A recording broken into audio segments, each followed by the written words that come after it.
A large team of current and former officials of the Uganda Revenue Authority, led by Commissioner General Doris Akol, appeared before the Parliamentary Committee on Commissions, Statutory Authorities and State Enterprises sitting at the parliamentary buildings. The officials were here to explain their connections to the 6 billion shillings payout government released as a reward for some officials after government won a tax case in London against two oil companies, Heritage and Tullow Oil. To actually straight. Akol, who was calm and composed first, gave the genesis of the oil tax dispute, which began in Uganda and ended up in the International Court of Arbitration in London. The procedures that had been followed in resolving the tax dispute at the national level settled the matter and settled the liability of Heritage Oil and Gas to pay the capital gains tax that had been assessed and collected in Uganda. The URA chief claimed that the Attorney General initiated the 6 billion shillings reward to the 42 government officials. Pressed further by the committee members who were probing the payout, said President Yoweri Museveni okayed the idea of the reward. I want to know whether any of those rewards had ever been solicited for. Were those great sportsmen getting rewards after being solicited? When the president requested them to be handshaked, why didn't they advise him? That don't give us money. Presented the matter to His Excellency and reminded him, it was a follow-up to that letter, and reminded him about the promise that he had made to reward the team. And it is at that meeting that His Excellency the President directed me or instructed me to recommend an adequate reward to him. Akol, who played a key role in the cash reward since she was designated as the accounting officer, then strayed into political territory.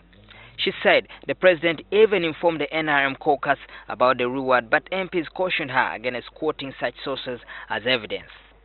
Another sticky issue was on how the list of the 42 beneficiaries of the so-called presidential handshake was arrived at and the formula used to decide who got how much.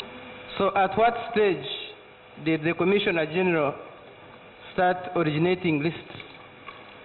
Because the first list, she didn't know how it was originated, how it came about. When Arun comes and leaves them out, it bothers me. What did he tell you?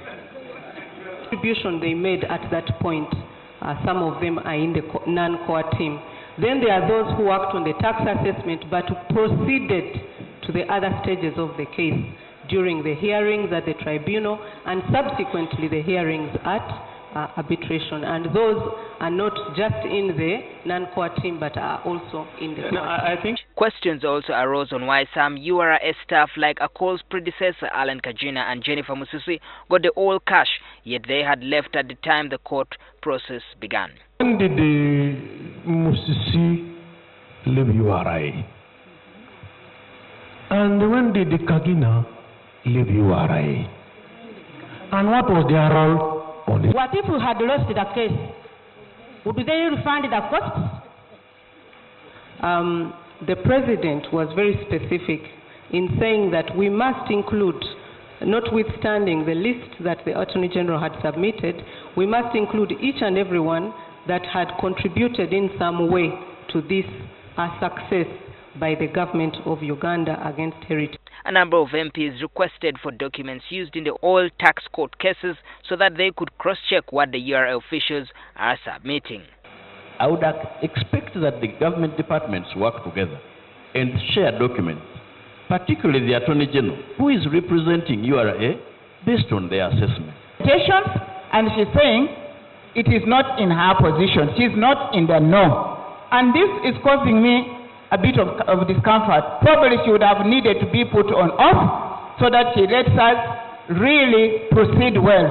This going forward and backward, Mr. Chairman, is going to derail the work of this committee.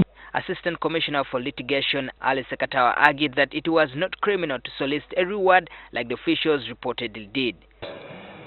Even if we had, I do not see any law or anything wrong because I think he is the head of state. He has a prerogative. No, it's about you. Forget about the head of state. Yes. Would it have been wrong, legally and ethically, for you to solicit I don't see anything wrong, Mr. Chairman.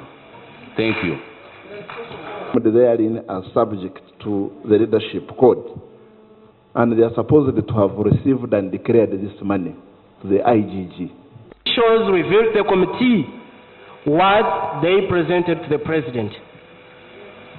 The committee will resume the sessions on Monday and begin from where they left off with the URA officials, each of who is expected to explain their role in the tax cases where government got about approximately 1.5 trillion Ugandan shillings.